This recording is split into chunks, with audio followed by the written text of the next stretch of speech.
I want you to pick up your phone, hold it in your hand, feel the weight of it, turn on the screen, swipe through a few photos, open a map. It feels normal, doesn't it? It feels mundane. It's just a tool. You drop it, you crack the screen, you get annoyed when the battery dies. But I want you to pause for a second and really look at what you are holding. You are holding a rock that has been tricked into thinking. You are holding a slice of silicon that is channeling the flow of billions of invisible particles, manipulating the fundamental laws of the universe to beam. A video of a cat from a server in California to your hand in London at the speed of light.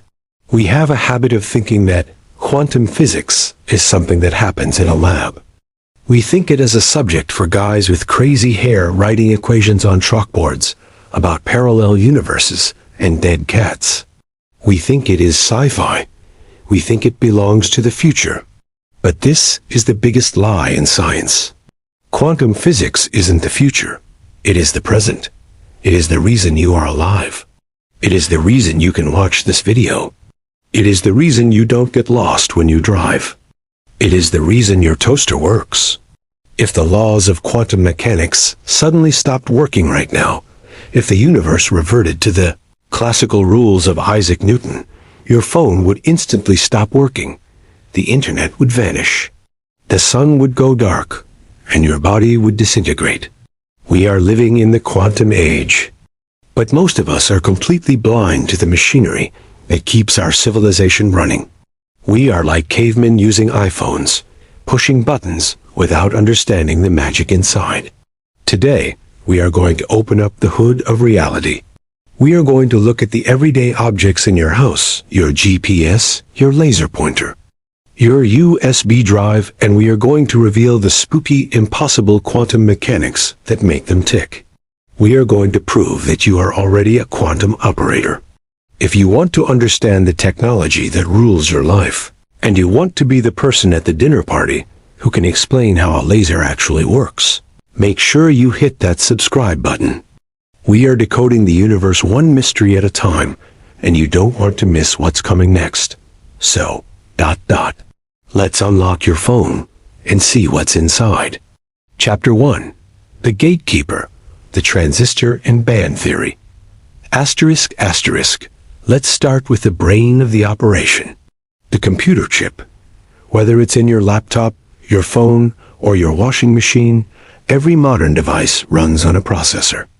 And deep inside that processor are billions of tiny switches called transistors. A transistor is simple.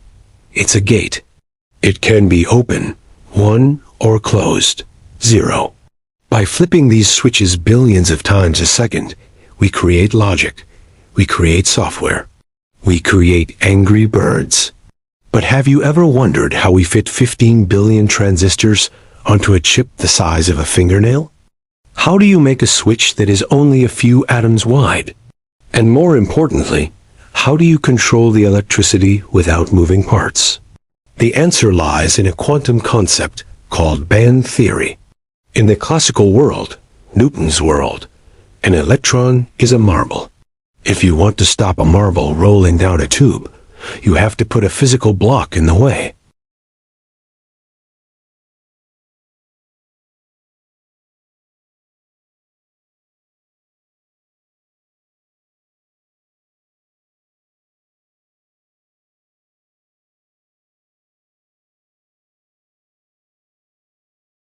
But if you give those electrons a tiny kick of energy, voltage, they can jump.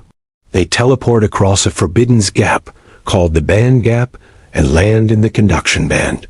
Suddenly, they are free. They can zoom through the crystal. The current flows. The switch is on. This jump is a quantum event. The electron doesn't climb a ladder. It disappears from the bottom floor and reappears on the top floor instantly. If quantum mechanics didn't exist, this jump would be impossible. The electron wouldn't have the specific quantized energy states to land in. Silicon would just be a rock. But it gets even weirder. As we make chips smaller and smaller, we are running into a problem called quantum tunneling. We have made the barriers between the switches so thin, literally, a few atoms thick, that the electrons are starting to act like ghosts. They are tunneling right through the off switch. Your phone gets hot in your pocket? That's partly because electrons are cheating. They are walking through walls they shouldn't be able to cross, leaking energy as heat. So every time you double tap a photo on Instagram, you are orchestrating a symphony of billions of electrons, teleporting across energy gaps and walking through walls. You are wielding quantum power with your thumb. Chapter 2. The Sword of Light, Lasers and the Internet. Asterisk, asterisk. Okay, so the chip is quantum.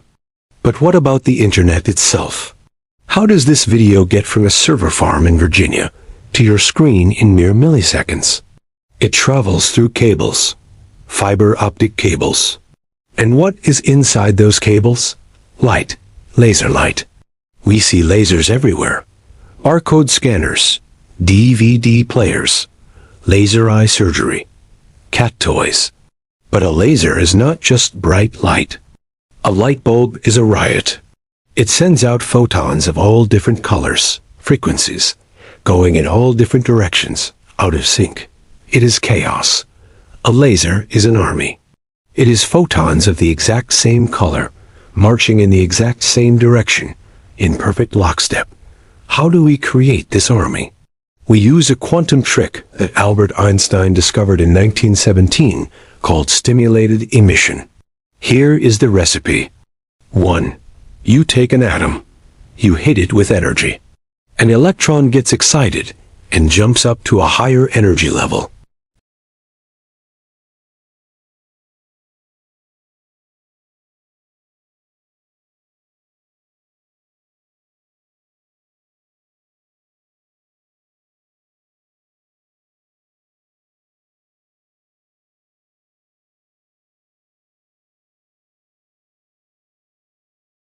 The incoming photon tickles the electron.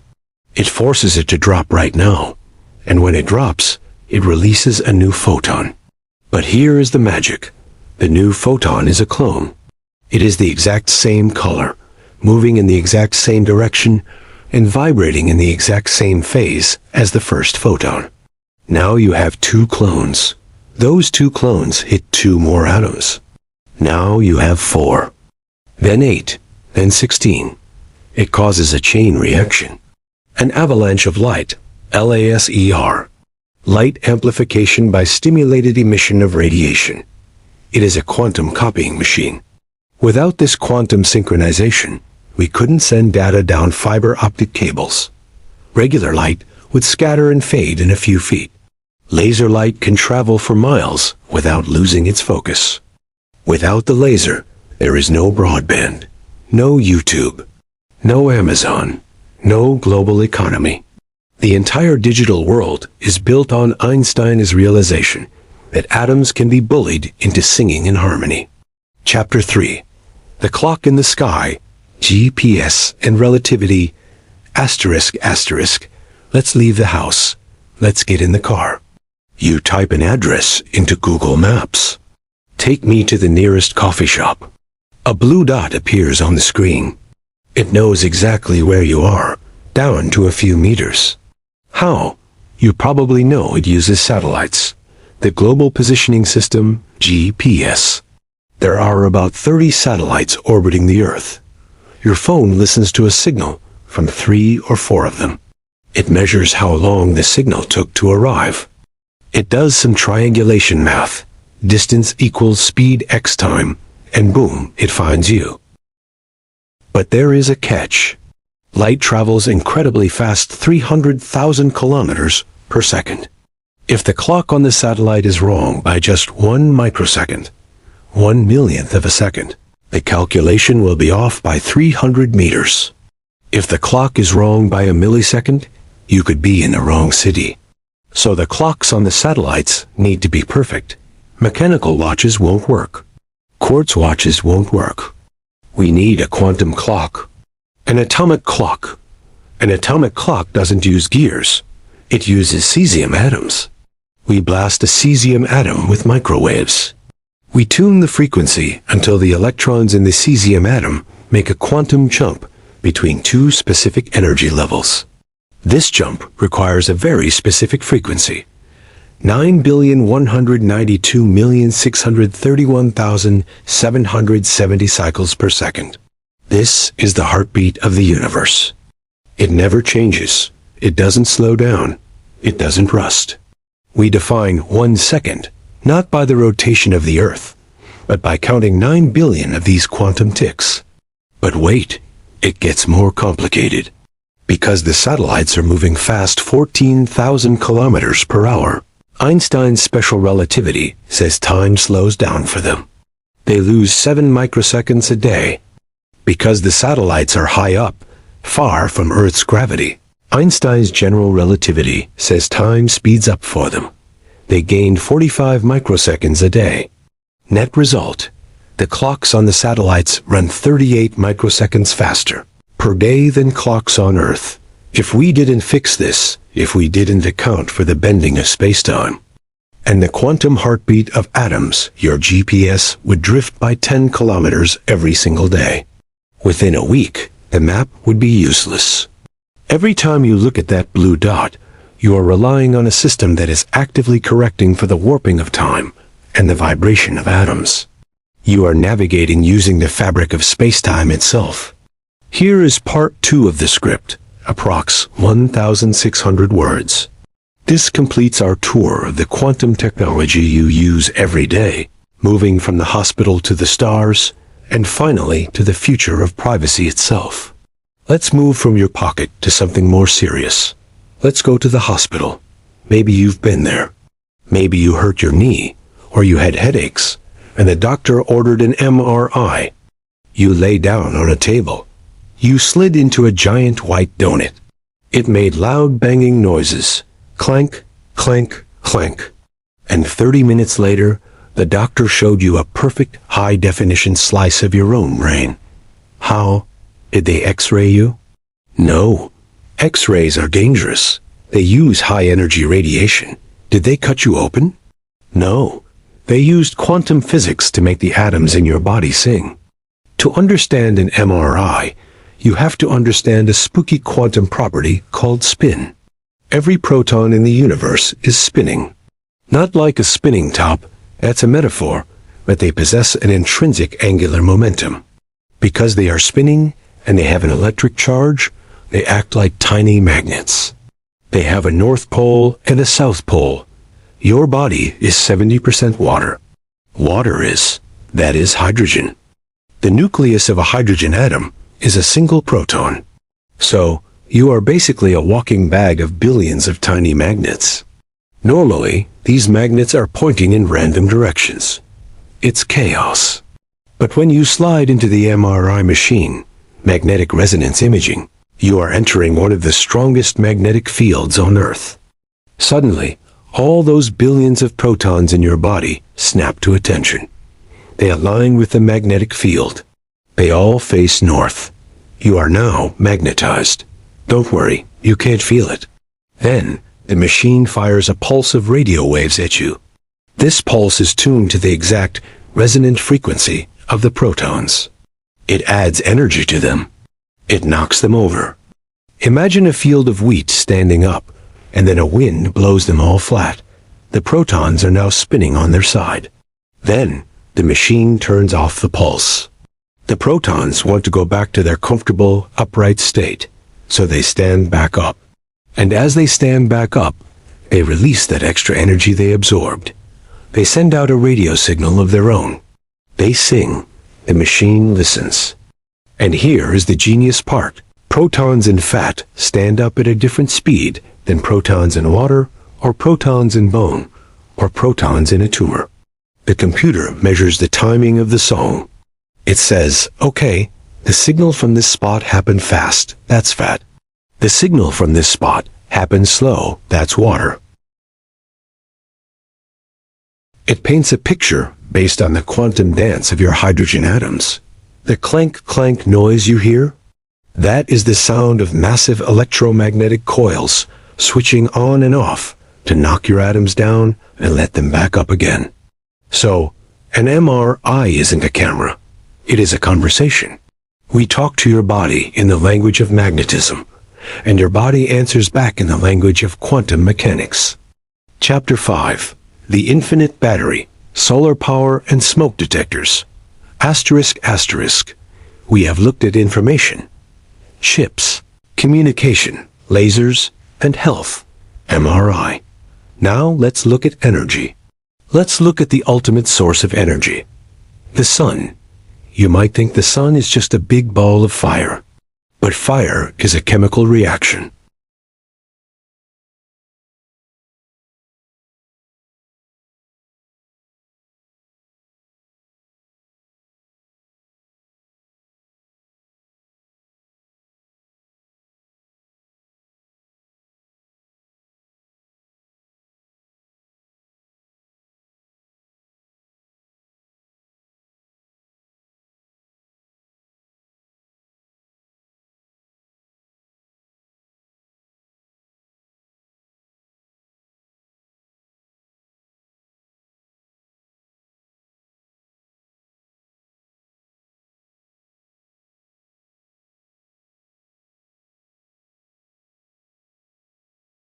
Because the speed of light is a huge number, squaring it gives you a massive number.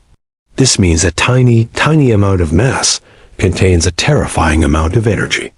This is why a nuclear bomb the size of a suitcase can destroy a city. And it is why the sun can shine for billions of years by converting just a small fraction of its mass into light. But you don't need to look at the sun to see this. You can see it in your hallway. Look at your smoke detector. Specifically, the ionization type smoke detectors found in most homes. Inside that plastic case, there is a tiny speck of a metal called americium-241. It is radioactive. It is constantly spitting out alpha particles, high-speed helium nuclei. These particles smash into the air molecules inside the detector and knock electrons off them. This creates a tiny electric current. Battery, greater than air, greater than circuit. When smoke enters the chamber, the smoke particles attach to the ions and break the circuit. The current stops. The microchip notices the silence. Beep, beep, beep. You are relying on the quantum decay of a radioactive element to save your life in a fire. You have a nuclear reactor on your ceiling. And what about solar panels? They are the reverse of the LED light we talked about earlier. In an LED, an electron drops down and releases a photon, light. In a solar panel, a photon hits the silicon, knocks an electron up, and creates a current. It is the photoelectric effect, the very thing Einstein won his Nobel Prize for sitting on your roof, turning sunlight into Netflix. Energy is not continuous. It comes in packets. And our entire energy grid is shifting from burning dead plants, coal, to harvesting these quantum packets directly from the sky. Chapter 6. The Unbreakable Lock, Quantum Cryptography, asterisk asterisk. So, that is the present. What about the future? We have mastered the electron, computers. We have mastered the photon, lasers. We have mastered the nucleus, nuclear power. What is the final frontier? The final frontier is privacy. Right now, every time you buy something online, your credit card number is encrypted. It is scrambled using a mathematical key. But as we discussed in our previous videos, a powerful enough computer, like a quantum computer, could eventually crack that math. The lock is breakable. But quantum physics offers us a lock that is physically impossible to break. It is called quantum key distribution, QKD. Imagine I want to send you a secret key. I send it to you as a stream of photons. If a hacker, let's call her Eve, tries to intercept the message, she has to measure the photons to read them. Or remember the golden rule of quantum mechanics? To measure is to disturb. You cannot look at a quantum system without changing it. If Eve looks at the photons, she alters their spin. She leaves a fingerprint. When you receive the key, we compare a small sample. If we see errors, if the spins are wrong, We know Eve is listening. We throw the key away and send a new one. We keep doing this until we get a key that arrives perfectly. This guarantees that no one has looked at it. It isn't secure because the math is hard. It is secure because the laws of physics say it is. This technology already exists. Banks in Switzerland use it. Satellites in China use it. We are moving toward a quantum internet. An internet where hacking is impossible, not because we have better firewalls, but because the universe literally forbids you from reading a message without getting caught. We are moving from the age of information to the age of quantum information. The new eyes asterisk asterisk. So put your phone down for a second. Look around your room. It doesn't look like a sci-fi movie. There are no flying cars. There are no teleporters yet. It looks normal, but that normalcy is a mask. Under the surface, the air is filled with invisible laser beams carrying the knowledge of the world. The walls are filled with electrons tunneling through silicon gates. The atoms in your own body are spinning like tiny magnets, waiting to tell their secrets. The sun in the window is a nuclear fusion reactor held together by quantum forces. We used to think we were separate from the universe.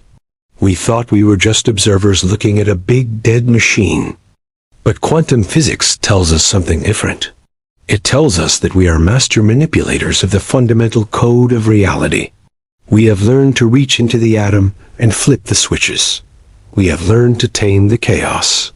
You are not just a person living in the world. You are a quantum operator. Every time you send a text, every time you trust a GPS, every time you turn on a light, you are conducting a symphony of the impossible.